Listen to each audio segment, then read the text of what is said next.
আসসালামু আলাইকুম। আজকে আমি আপনাদের সাথে শেয়ার করছি গরুর মাংসের কালা ভুনা। আর এই গরুর মাংসের কালা ভুনাটা খেতে কিন্তু ভীষণ মজার হয়ে থাকে। একদম ঘরোয়া মশলা দিয়ে আমি আজকে আপনাদের সাথে শেয়ার করব এই কালা ভুনাটি। তো চলুন, যদি ভালো লাগে অবশ্যই আমার চ্যানেলটি সাবস্ক্রাইব করে দিবেন আর পাশে থাকা বেল আইকনটি ক্লিক করে দিবেন। তো কিভাবে আমি কি উপকরণ দিয়ে রান্না করছি এখন আপনাদের সাথে শেয়ার করছি। এখানে আমি হাফ কেজি গরুর মাংস নিয়েছি আর একদম ছোট ছোট পিস করে নিয়েছি। এলাচ, দারচিনি, তেজপাতা দিয়ে দিচ্ছি, পেঁয়াজ কুচি দিয়ে দিচ্ছি সাথে, আর মরিচ দিয়ে দিচ্ছি। মরিচগুলো আগে থেকে আমি ফালি করে রেখেছি। আদা ও রসুন বাটা দিচ্ছি, মরিচের গুঁড়া, হলুদের গুঁড়া, ধনিয়া গুঁড়া, দারচিনি, এলাচ, জিরা আর জৈতিক জায়ফল একসাথে বেটে রেখেছিলাম, সেটা দিয়ে দিচ্ছি। আর পরিমাণ মতন সরিষার তেল দিয়ে মেখে নিচ্ছি। ভালো করে মাংসটা মাখিয়ে নিতে হবে।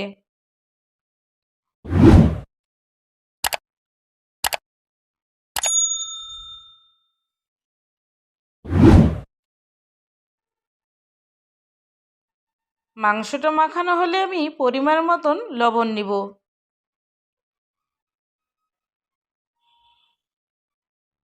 লবণটা আমি দিয়ে দিচ্ছি।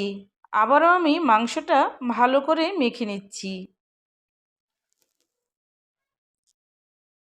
মাংসটা মেখে আমি আধা ঘন্টা রেস্টে রাখবো। রেস্টে রাখলে এটা খেতে আরও বেশি ভালো লাগবে। মশলাগুলো মাংসের ভিতরে একদম পরিপূর্ণভাবে ঢুকে যাবে।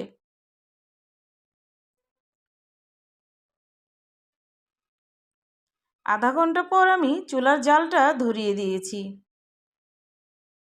তো দেখতে তো পাচ্ছেন। এখন আমি একটু নেড়ে দিচ্ছি।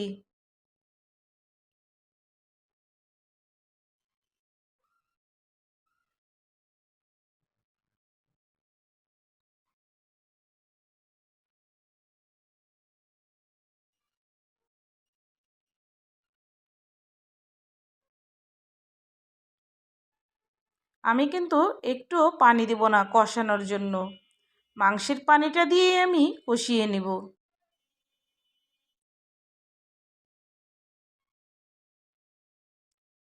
কষানোটা আমার প্রায় হয়ে আসছে। চাইলে আপনারা পানি দিয়েও কষাতে পারেন। আমি পানি দিয়ে কষানি এই কারণে, মাংসটা আমি একদম চাকা চাকা রাখবো এর জন্য।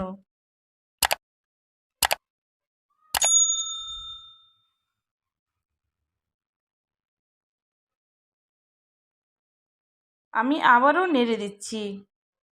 এখন কিন্তু এটা একদম মাখা মাখা হয়ে গেছে। চাইলে আপনারা এভাবেও খেতে পারেন।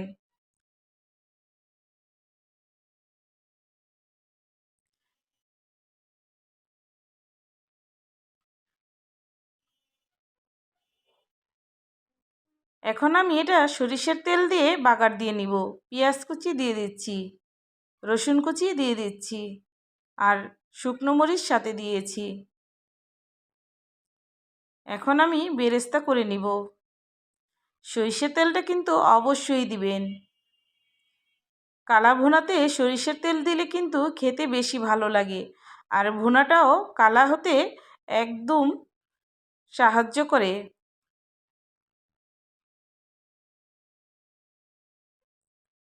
বেরেস্তাটা কিন্তু একদম কড়া করা যাবে না। বেশি কড়া হয়ে গেলে কিন্তু মাংসটা একদম তেতো হয়ে যাবে আর খেতেও ভালো লাগবে না।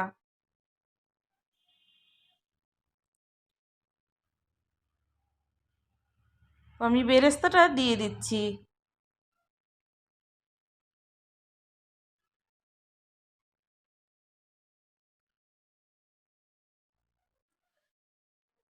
আমি আবারও নেড়ে দিচ্ছি।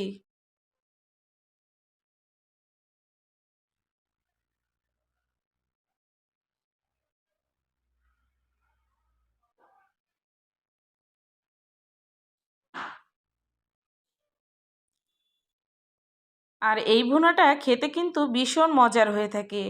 এলাচ দারচিনি আমি আগে থেকে ভেজে গুঁড়া করে রেখেছিলাম, দিয়ে দিচ্ছি। এই মশলাটা কিন্তু অবশ্যই দিবেন। এখন আমি আবারও নেড়ে দিচ্ছি।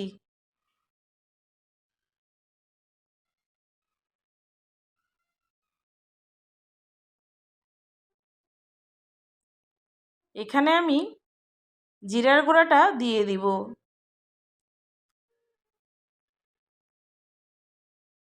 তো জিরার গুঁড়াটা আমি দিয়ে দিচ্ছি। এখন আমি আবারও নেড়ে দিচ্ছি। আর চুলার জালটা কিন্তু একদম মিডিয়াম রাখতে হবে। আর একটু সময় ধরে রান্না করতে হবে, তাহলে কিন্তু আস্তে আস্তে কালারটা চলে আসবে।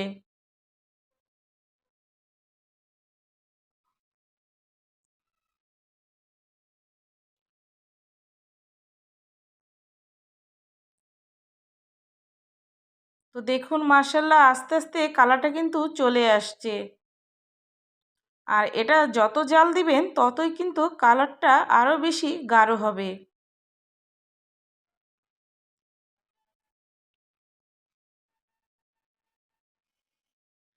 আর এটা কিন্তু সাদা পোলাওর সাথে অথবা রুটির সাথে খেতে কিন্তু দারুণ লাগে।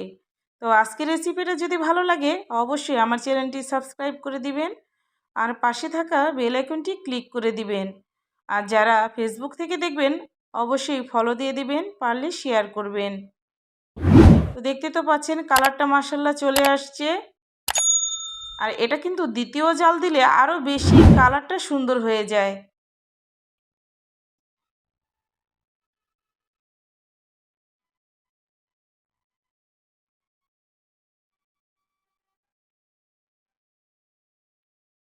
আমি আবারও নেড়ে দিচ্ছি।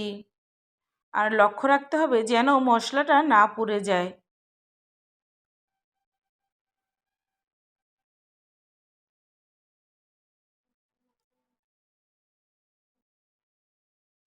আর মাংসটা কিন্তু একদম চাকা বাঁধা ছিল, আমি যেমনটা চেয়েছি ঠিক তেমনই হয়েছে। দেখতে তো পাচ্ছেন মাশাআল্লাহ অনেক সুন্দর হয়েছে। আর এটা কিন্তু খেতেও দারুণ।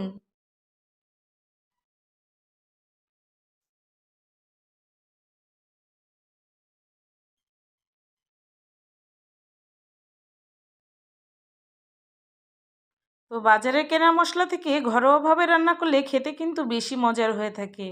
আর এটা কিন্তু লোভনীয়। তো আজকের রেসিপিটা ভালো লাগলে অবশ্যই সবাই শেয়ার করবেন। তো আজকে এই পর্যন্তই, সবাইকে বিদায় জানিয়ে শেষ করছি।